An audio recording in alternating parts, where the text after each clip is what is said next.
ఈ పాపం ఏంటి, ఈ పుణ్యం ఏంటి? ఈ కాలంలో కూడా ఈ లెక్కలు ఉంటాయా? ఆఫ్ కోర్స్ ఉంటాయి. ఒకరికి కొంత డబ్బుని కొంతకాలానికి వడ్డీకి ఇస్తే మళ్ళీ వడ్డీతో పెరిగి మన గూటికి ఎలా చేరుతుందో పాపం పుణ్యం కూడా అంతే. వీటి కోసం తర్వాత జన్మ అని వేచి చూడాల్సిన అవసరం కూడా లేదు.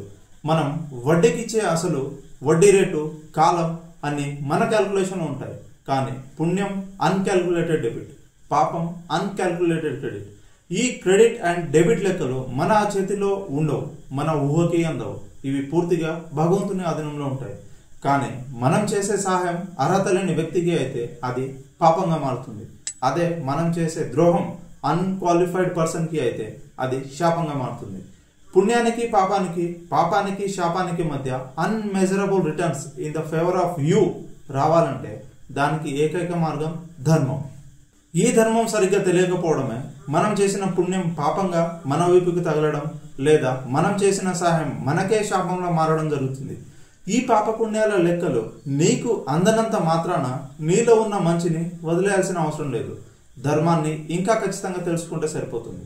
మరి తెలుసుకోవడం ఎలా? Follow the channel.